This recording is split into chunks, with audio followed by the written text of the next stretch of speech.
Good afternoon, Collegiate Lubricants. Ayan, narito na naman po si Gandara, ang inyong Collegiate Lubricants na maghahatid sa inyo ng panibagong update tungkol po sa TVJ and Collegiate Lubricants.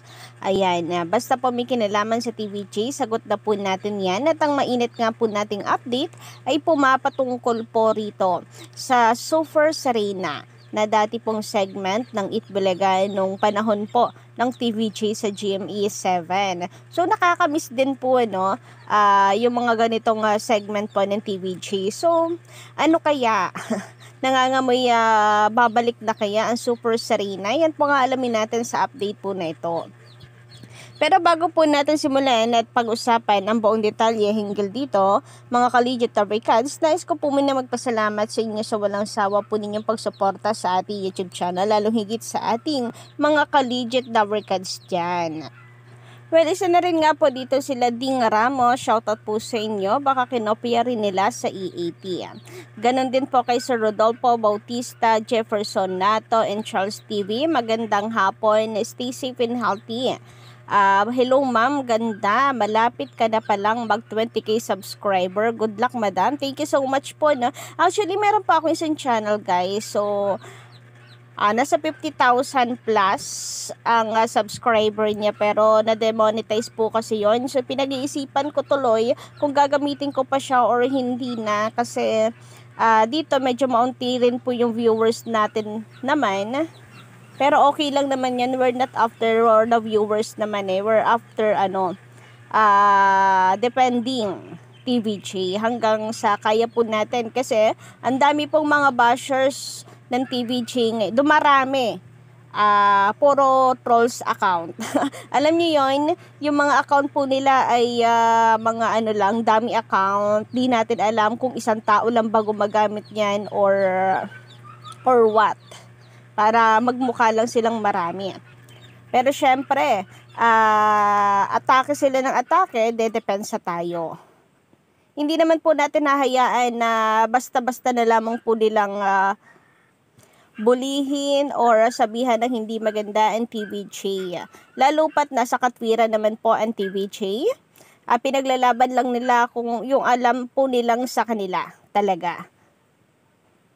The best talaga ang EAT, lalo na si Mayor Jose Manalo. Yes po, Sir Charles TV. Thank you so much sa pagsuporta dito sa ating channel.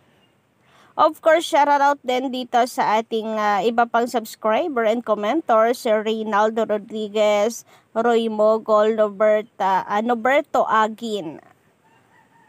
Noberto Ragin, shout out. The best talaga ang EAT, lalo na si Mayor Manalo. Miss Gandara, grabe. Ganda talaga ng boses nyo. Ay, wag naman po kayong ganun. Pumapalakpak po ang ating mga tenga. Anyway, either way around, kahit mag-brown out, mas marami ang nasa online na. Thank you so much. Opo, totoo po yan, Sir Norberto. Kaya nga, brown out o hindi, panalong-panalo po ang TVJ sa online. Napakalaki po ng lamang. Yung tipong overall viewers na ng Itbulaga tape, katumbas lamang po ng concurrent viewers po ng TVJ. So, ganun po, no, tinatalo ng TVJ itong kabila. Akala po kasi nila, porke nasa kanila ang Itbulaga, tatangkilikin na po sila. So, meron man pong konting advantage yun sa kanila, pero marami pa rin po ang mga taong hindi po malulokot, mapapaikot nila sa kanilang mga palad. Kagaya po natin ng mga Collegiate Lubricants. So, no matter what happen, tayo po ay nakatutok lang sa TVJ. So, as long as possible, hindi na rin po tayo nanonood or pinapansin yung online views. Nitong sa kabila napansin nyo na rin po ba na tayo po ay wala rin masyadong update sa comparison po ng live viewers ng tawag dito ng tape Bulaga ng Showtime at ng EAT. So, dati-rati napaka-active ko, maganyan, di ba? Na kino-compare natin yung online na views. Pero, The more kasi na binibigyan po natin sila ng pansin, kiniklik yung kanilang video, the more na nagkakaroon po sila ng tawag dito, lakas ng loob na magpatuloy pa. Kasi feeling nila araw-araw parami ng parami yung nanonood po sa kanila. So, inaano na lang po natin, binabaliwala na lamang po natin sila para sila po mismo makiramdam na wala pong mangyayari kung ipagpapatuloy lamang nila dahil malulugi lang po sila ng malulugi. Sabi nga po ni Christopher Min, yung video po niya nung dati, nung nakaraang buwan na kung saan sabi po niya, ay kahit napakarami ng pera mo, kung wala namang balik, so kakasimot ng kakasimot, masasaid po talaga yan. Well, good luck kung kailan pa po darating yung time na sinasabi po nila na masasanay rin ng mga tao. Anyway, ayun nga, lalo na ngayon na paganda po ng paganda talaga ang segments ng TVJ. So nakakatuwa po kahapon ang sugod bahay mga kapatid. So darito pong ilang mga eksena kahapon. Ayan.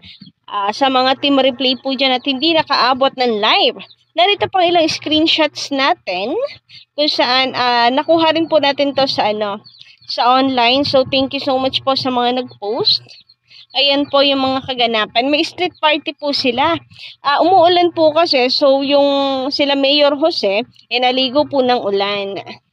So, eto pa po, ang ganda ng suot din itong si Maine Mendoza kanina. Kahapon, very blooming. Tapos si Karen, hindi po nakakasawa titigan. Then si Raisa May. And kompleto na po ang Collegiate Tabrikets po natin. Sobrang saya po ng may palaro pa. And then eto, may pa-trophy pa po sila. Yung palaro ni Mayor. May pa-trophy na po si Mayor. Then eto pa, yung hawak-hawak ni Mayor Jose. So, sobra pong paganda rin ng paganda. And dahil po dyan, marami po nagsasabi na sana nga raw po ibalik na ang Super Serena. So, mukhang nangangamoy na ibabalik na rin po ito. Kasi mukhang sa susunod po ay ito na po ang maging ni Mayor Jose, 'di ba? Yung palaro ni Mayor Jose, baka mala Super Serena. Hindi man po Super Serena ang title, baka po may iba po silang twist na gawin. Sabi nga ni Miss Maria Teresa Romero, shout out sa inyo, kore ka dyan, idol, mas malalaos pa ba ang sikat ng matagal? Never. Masaya talaga pag may Becky ang programa. So, wag lang po sana yung Becky kagaya nung sa kabila, na bastos po ang lumalabas sa bibig at masyado pang mapanglait. Yung tipong minsan kapag binibigyan na po nila ng compliment ang TVJ, ang hirap na rin pong paniwalaan. Kung kagaya po sana nila Kim Chiu, Ann Curtis, ayan, mukhang matatanggap pa po natin yung papuri nga kanilang ibinibigay. Pero parang pagdating po kay Vice, naku, parang ang hirap na pong paniwalaan na sincero yung kanyang compliment na sinasabi, no? Pero totoo, masaya din naman po talaga kapag may Becky ang programa. Lalo na kasi marami pa din naman po ang mga matitino, hindi bastos at saka kagalang-galang. Narito pa nga pong ilang tweets na ating mga ka-EB Dabrikind. So mukhang magbabalik ang Super Serena. #legit Dabrikids. Sabi naman ni Francis Baksal, sana bumalik na yung Super Serena at official TVJ. So yan, tinag na po nila para makarating mismo sa TVJ kay Jaco De Leon at sa TV5, ang kanilang hiling na ito. So kayo po ba mga Collegiate Records, agree din po ba kayo doon na sana magkaroon po ng Super Serena sa barangay po tuwing pupunta itong si Mayor Jose? Pero po pwede rin naman po na iba't ibang palaro ang gawin po nitong si Mayor Jose, iba't ibang contest, di ba? Para sa gayon ay marami pong mabigyan ng chance. Naalala ko yung mga segment din nila sa barangay dati, yung sa tambay, yung sa pamilya. Bawat pamilya po yun Then merong backlash. So malay nyo naman na bumalik po yung mga ganyan. Since meron na po silang mayor ngayon, so meron pong rason para magkaroon po ng aktibidades sa barangay. So masaya po ito. At mukhang ito po ay magdadala ng mataas na rating sa TVJ. Paganda nga po ng paganda ang kanila pong mga ginagawa at pakulo sa barangay. Nako, baka mamaya po niyan may manggaya na naman sa kabila. So, intay-intay tayo. Baka panindigan nila ang pagiging gaya-gaya, puto maya. So, yun lang po muna ng update natin ngayon. Don't forget to click the subscribe button and notification bell para po sa iba pang mga balita.